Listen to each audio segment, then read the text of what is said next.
So how much has the global challenges, such as the diesel and China's slowdown, been the reason for the UK automotive sector struggle?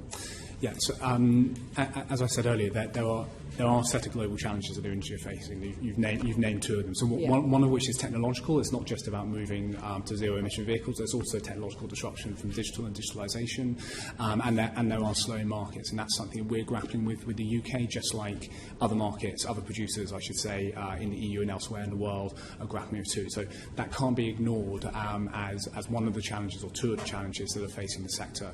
And I think we've always been very clear that that's part of the challenge that we're facing as a sector, and these are global. What we have in addition in the UK, of course, is the challenges around Brexit and restructuring our trading relationships with the EU, but also with other markets around the world, and that creates an additional challenge for us here in the UK. Okay, thank you. What is your assessment of EU grants inviting companies to relocate to other EU countries, such as Jaguar Land Rover to Slovakia? This isn't something that we've necessarily looked at in a huge amount of detail. I think I can't comment on the specifics of the Jaguar Land Rover example, but I think the reality of what we have to face in automotive is that we are competing with other nations and other manufacturing bases to build the vehicles here in the UK. That's something we've been very successful at for quite a long period of time. The margins in automotive are very narrow, and the advantages that the UK has, I think, need to be retained if we're to continue to be competitive. So things like our flexible labour market, our innovation-based. But back to this question, though, don't you think it's important to look into, EU grants are actually poaching our good companies to go to other countries? Don't you think that's an important thing for your sector to look at? So I think, as I say, all the countries of the EU are going to be competing to get automotive. It's a high-value sector, brings good long-term, high-skilled jobs. Now, I can't comment on the specifics of Slovakia, but anybody seeking to attract automotive in an EU member state have to do it compliant with the rules. It's EU grants as well that was doing it. Okay, considering China is a key driver of the global automotive industry and that the EU trade policy is quite hostile towards Beijing, do you believe Brexit could potentially facilitate a trade deal with China? I don't know if it could facilitate a trade deal with China or not. I think that's really for trade experts rather than an automotive expert. What I would say is that for UK automotive, our biggest market is the EU. It's our closest market, it's the one we export the most to. It's also where our supply chain is integrated. So for us, when it comes to UK future trade policy, the EU is by far the most important deal to do first and foremost. It also then has knock-on implications for any further deals, so particularly because of rules of origin and accumulation. So as things currently stand, if you take the trade deal with South Korea, for example, we unlock the benefits of that trade deal because our content level, our originating content level, meets the requirements to get the zero tariffs. But that's based on UK-EU content. So there are two stages to this, and that's why the EU element is most important. It's our most important market, but it also unlocks the beneficial elements of other trade deals going forward. Looking at the social media profiles of all the panel, everybody seems to be neutral except yourself.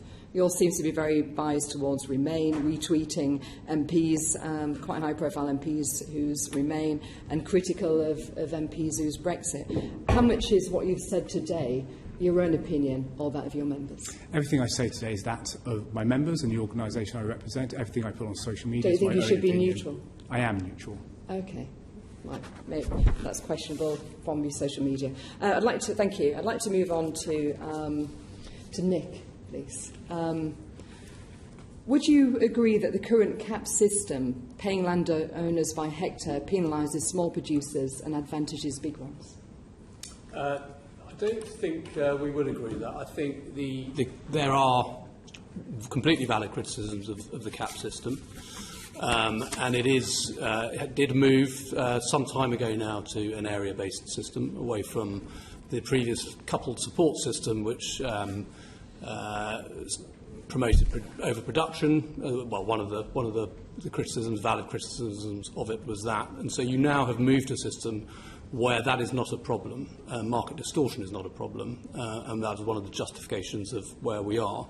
But it is an area-based system, and that means that larger landowners get larger payments, but of course they are farming larger areas and bigger areas. And if you look at the evidence, indeed the evidence DEFRA published alongside its Health and Harmony consultation last year, It showed that in bad years and years of bad returns, large farmers were likely to suffer larger losses.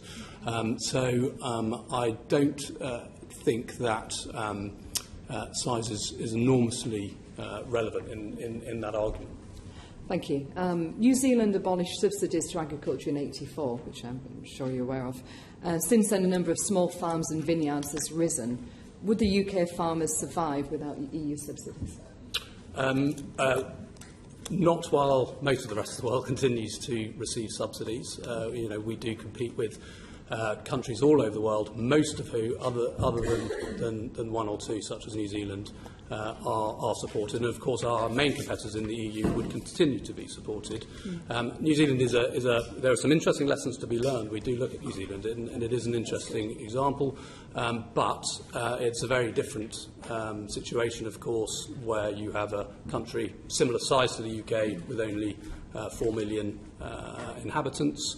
And the approach New Zealand have taken, while I admire very much many elements of New Zealand farming, they are, for example, having some big struggles at the moment with environmental issues, and there have been those who have questioned the direction they've taken with reducing subsidies and having a very export-led agricultural sector in pursuing that sort of specialisation and quite intensive agricultural production and the impacts that's having on the environment. I don't think that is a direction that the UK public or indeed policymakers would be particularly happy with. And just final question, if I've got time, Chair. Thank you. What would your ideal agricultural policy be post-Brexit? Yeah, we've published quite a lot of this. Yes. We've got lots out there. Briefly, in summary, we think there are three key elements. First is around the environment and ensuring that farmers get rewarded and incentivised for delivering public goods, similar to has been announced and pursued by DEFRA at the moment. But we think also you need assistance and promotion of better productivity in agriculture, and UK productivity in agriculture is not particularly good at the moment, hasn't been for a while. We could do much better, but we need to work with government to do that. And then finally, the third element would be around stability and resilience in the sector. Agriculture is, suffers from the vagaries of the climate, of the weather. The market does not always work properly in agriculture. We've got a very concentrated market in retail in this country. Farmers are generally price takers rather than price makers. And so if we want to maintain a domestic production, if we want to have domestic production contributing to our food security, and we want farmers to look after the countryside, given that they are on 75% of the UK landmass, then we need to make sure that those farm businesses can be supported through volatile times. That's great. Thank you very much. Okay, thank you very much indeed.